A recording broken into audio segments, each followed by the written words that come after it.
Thanks for joining me. This is my 56 Thunderbird that I bought a couple of years ago. Been driving the car and it tends to run a little hotter than I'd like for it to. I guess that's a common problem with these early Thunderbirds. And especially this car has an air conditioning in it, so if I try to run the AC in the summer, that temperature gauge just goes way on up there. I can only run it a short time. I gotta shut that off. A brand new high performance radiator and one of those stainless steel baffles that goes behind the water pump, but in front of the water pump spacer. And those two things helped a little bit, but it still runs hotter than I'd like for it to.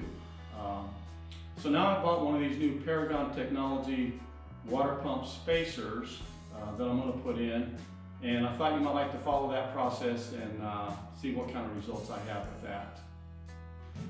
This is what you get when you order the water pump spacer from Paragon.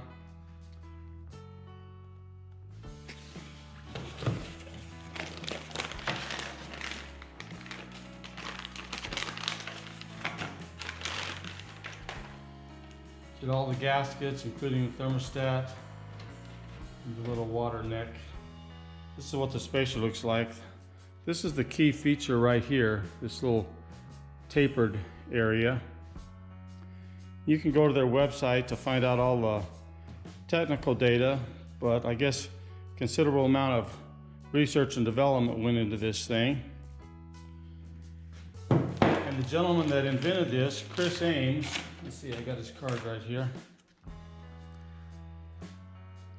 He's a very helpful guy. When I first inquired about buying one of these spacers, why, he gave me a call and wanted to know all the information about my T-Bird that I could give him, because he doesn't just want to sell a spacer, he wants to help you solve your cooling problem. One of the things that he recommended is one of these Superstat thermostats.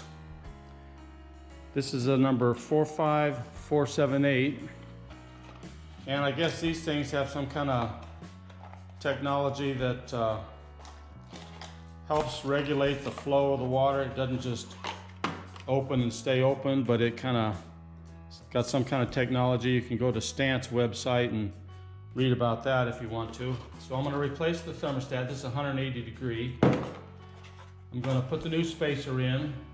I went ahead and bought new radiator hoses with the correct markings on them. My other ones don't have this on them, so I thought while I've got it apart, I'd go ahead and replace this with new hoses and the clamps.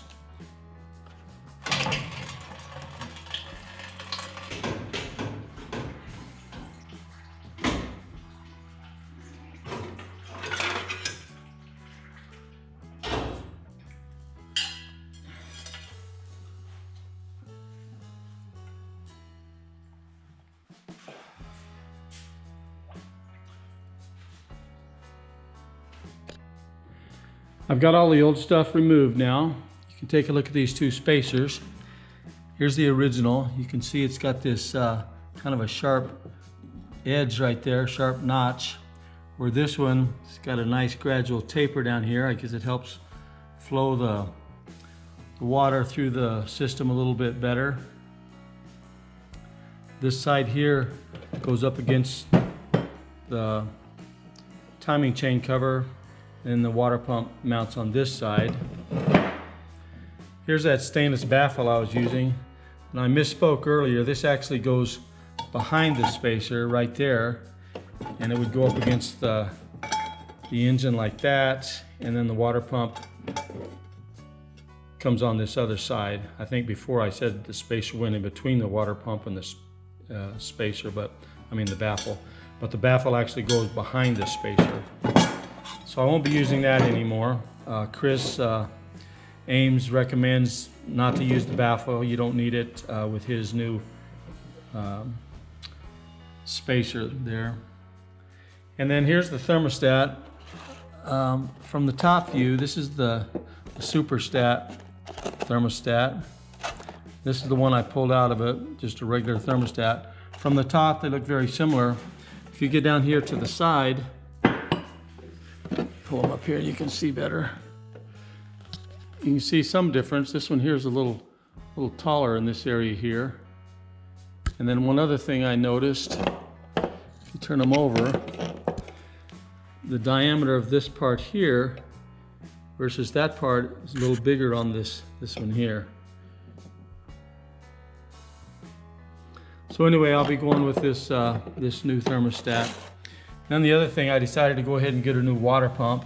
I noticed a little bit of stuff coming out of the bottom there, which indicates maybe a seal starting to leak a little bit. It doesn't really make any noise or wobble around. The shaft in there seems good, so I think the bearings are probably all right, just maybe that seal's starting to give way. So I went and ordered a new water pump.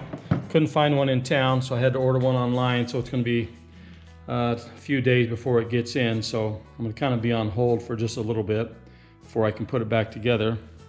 One other thing that Chris recommends, and if you go to his website, you'll see information about that. I'll see if I can show it here.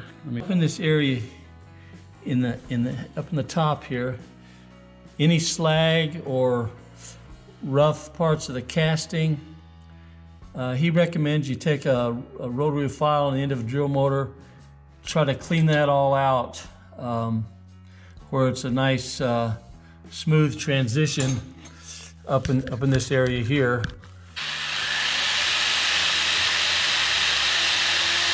This is what I'm using to clean that out.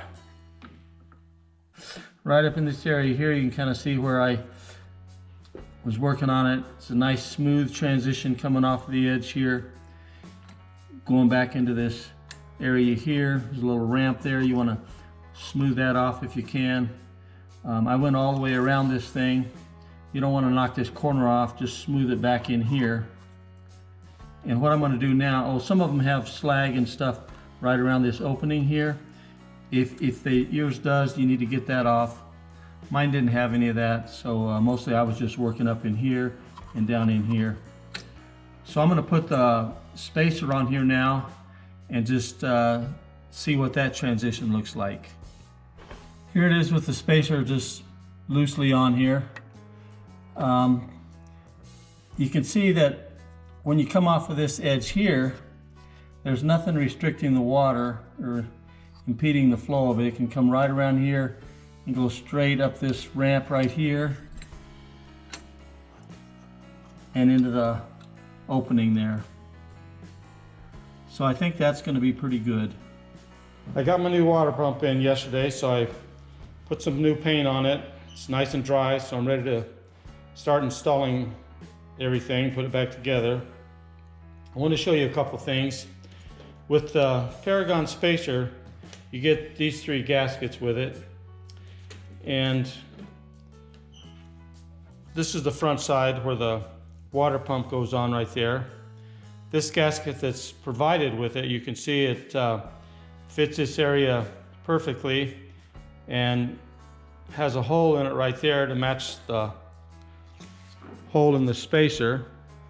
If you use a stock type water pump gasket, which this came with the water pump, let's see, I guess it goes like this.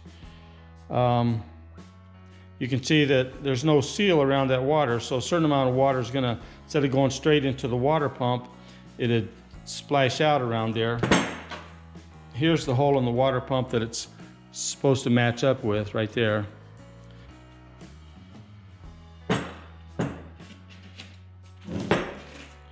So goes something like that. You can see where the hole lines up right there. Actually, it would be around this way on this one. Yeah, like that. So you can see it makes a seal around that hole. And then the other thing I want to show you is on the back side. Now this bolts up against the timing chain cover, and the gasket that's supplied with that is this one. You can see that when it's in place, there's no obstruction to this flow of the water coming up this ramp. If we were to use a stock type gasket, it's hanging over the edge right there. So you'd need to trim a little bit about 3/16 of an inch or so off of this corner right here, coming up the ramp here, and then back this way. So if you were to put one of these spacers on and try to use an original gasket, you need to trim it just a little bit.